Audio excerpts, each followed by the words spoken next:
Hey everyone, Bandana here. I hope you're all doing well. Welcome back to the channel and welcome back to WARNO, where today we're going to take a look at the last two divisions that are coming to Southag Early Access in short order, but I can't say when. And I say early access because Southag is not being released when these are released to you.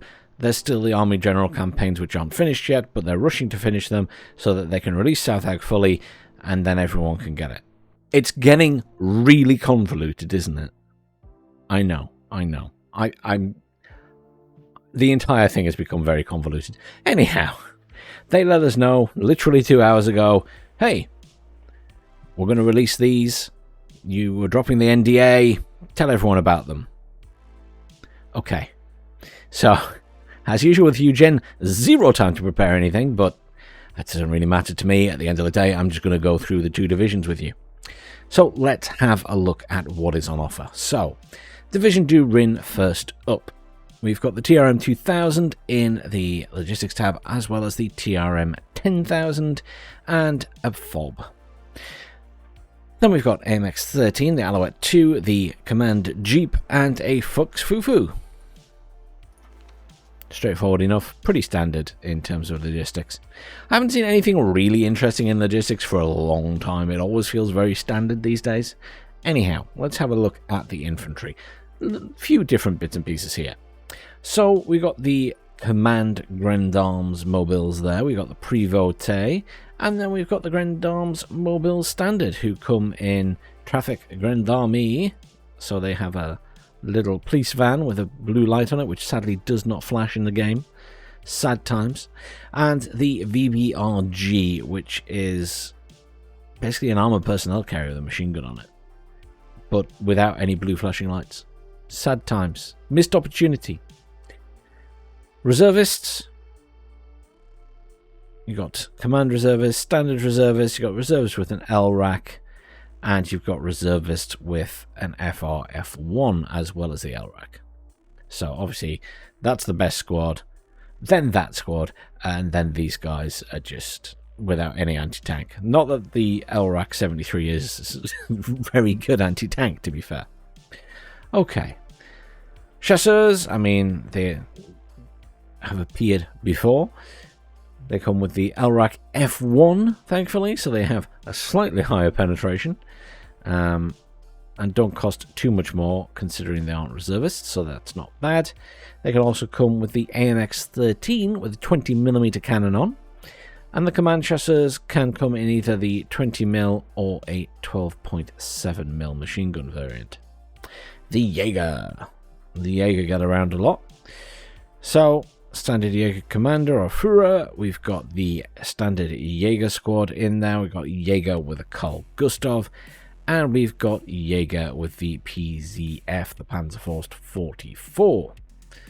Obviously, Carl Gustav being the better of the choices there, but plenty of units available there that I would probably take.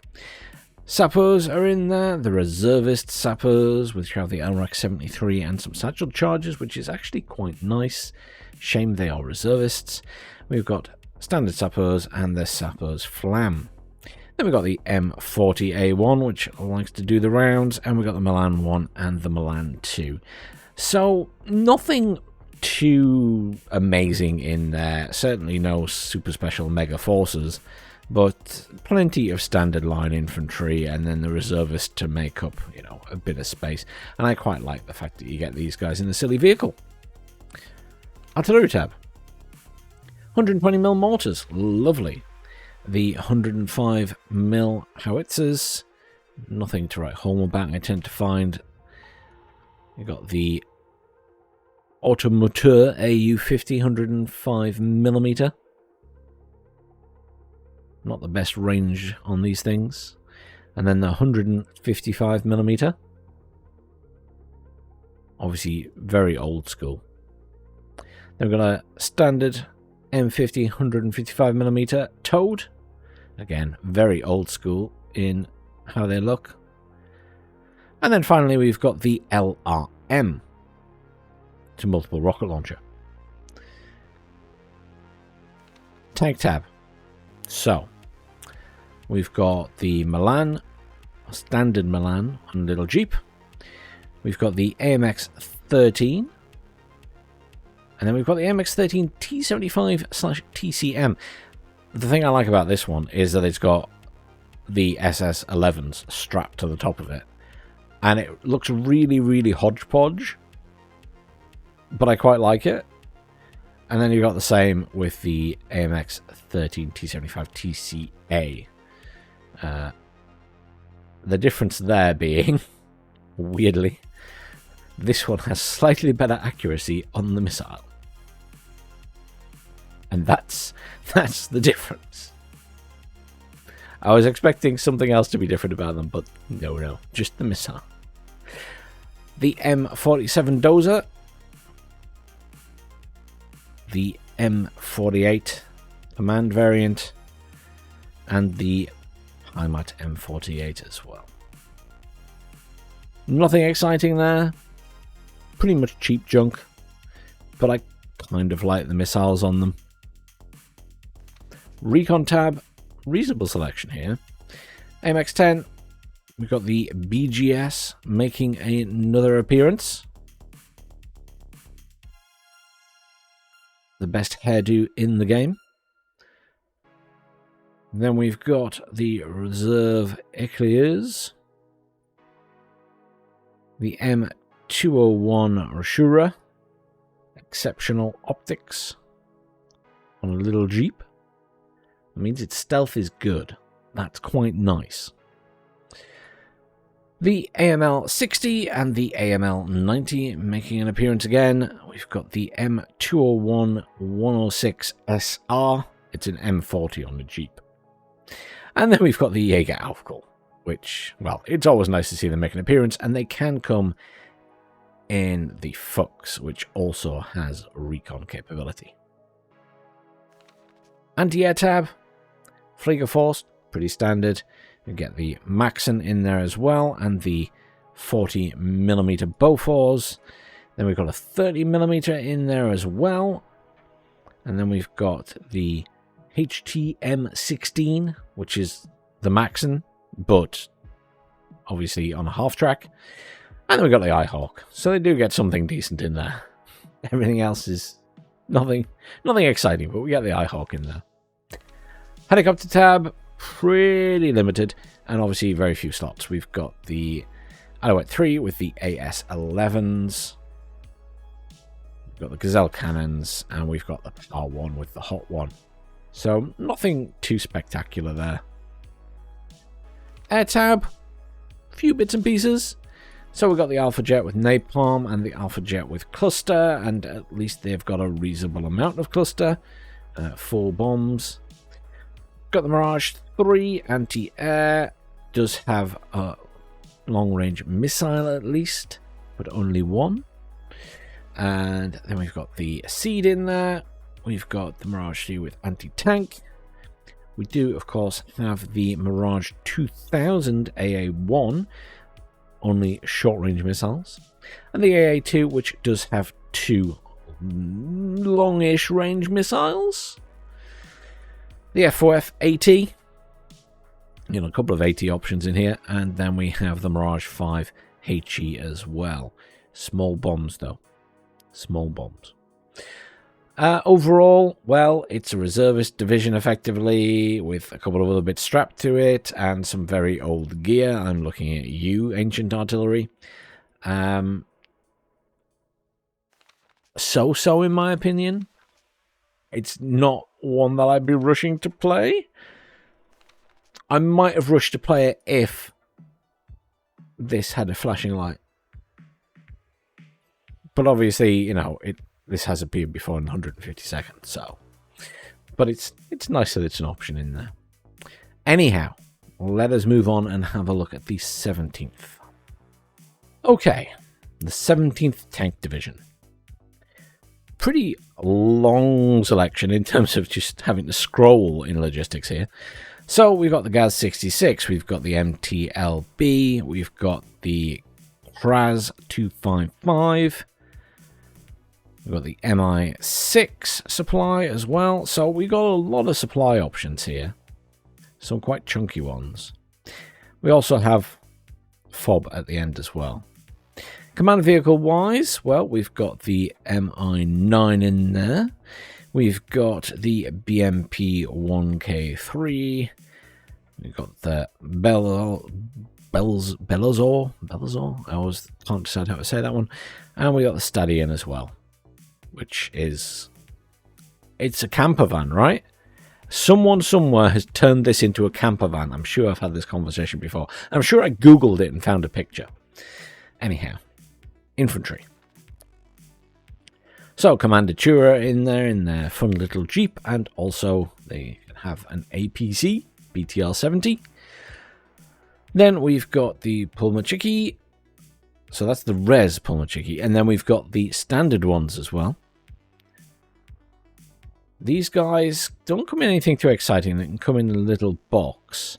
The standard guys can come in the BMP-1 or the BMP-1P with ATGM. Reservisti Commander and the Reservisti, mediocre anti-tank again, but good filler squads. Sapri Commander is in there. Reservist Sapri, don't get an anti-tank, unlike the French one. The Res Sapper LPO and the standard Sapri. Motostrelki Commander available in there, and also the Motostrelki in BMP, but only available here are the BMP 1s for both of those. Nothing exciting for the sappers in terms of vehicles, just the BTR-70 is probably the best thing there.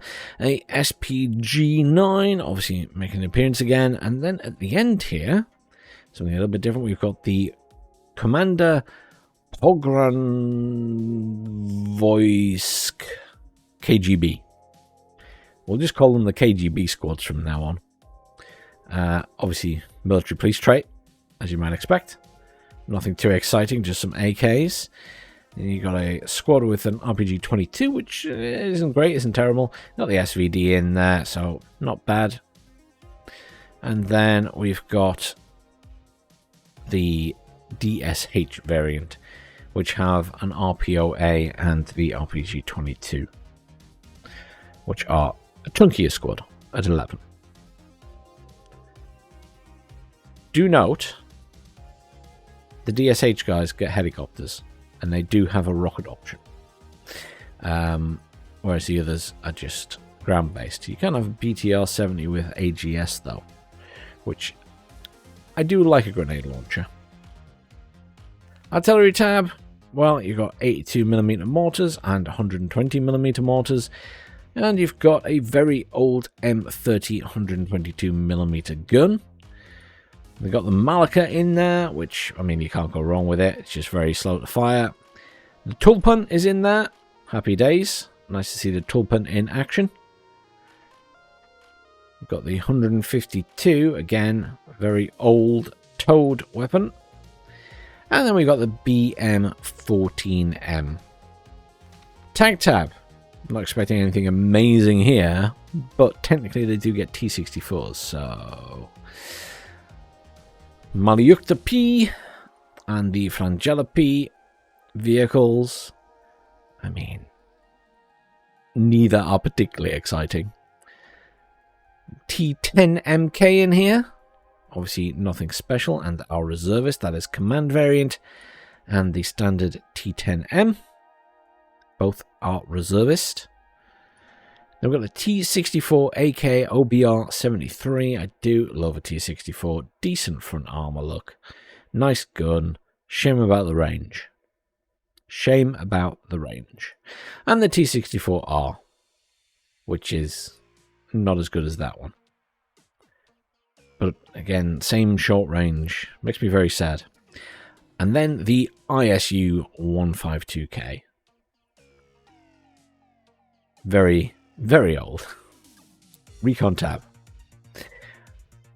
MI2, BTR-40A, the BRDM-2, Razvedka, or Reservist Razvedka specifically. They can come in the BTR-40, which also has the recon trait. Mot Razvedka, pretty standard, can come in the the BMP-1P, or you can bring them in the helicopters. BRM-1K make an appearance as ever, and also the Razvedka PV KGB squad. Again, they can come in helicopters, and they do get the GSR, as well as military police. Anti-air tab. Strela 3, the ZU-23-2, the Strela, which I managed to add to the deck, the Strela, or the BRDM-2 Strela 1, not the most exciting thing ever. The OSA is in there, and the ever-venerable Shilka. Helicopter tab, not a lot of choice here. You've got the Mi-8MT Rocket 1 with the 57mm, and you've got the Rocket 3 with the 80mm. Nothing too exciting. Air tab, MiG-23AA, short range. MiG-23AA, longer range. 2 longer range missiles on that one. The Su-17 rocket, the Su-17HE with some big bombs, the Su-17 anti-tank, and the Su-17HE and cluster. Doesn't come with many cluster bombs though. Only 2. Bear that in mind. And then the TRM variant, which is our thermobaric bombs. Air tab, not terrible. Deck overall, a bit meh. Again, it's not one I would often look to take myself because there isn't anything that exciting. I'd take that back. I'd probably take it for the Tulpan, just because I want to see that in action. But, you know, I don't think they're the most exciting decks, these two. Same with Rhin. Like, they're alright, but they're all very old gear. They're like the reservists of the reservists in terms of the gear they've got, right? Some of it is very old. But there you go. The 2 remaining divisions whizzed through because I don't want to spend ages on it. But if you have Southag already via the Gold Edition or the Expansion Pass, then these should be available soon, TM. And I hope you enjoy them. Obviously, we still have to wait a little while for the full release of Southag with the Army General campaigns, but there will also be some balance changes when they release this as well. Thanks for watching. I hope you all have a nice evening.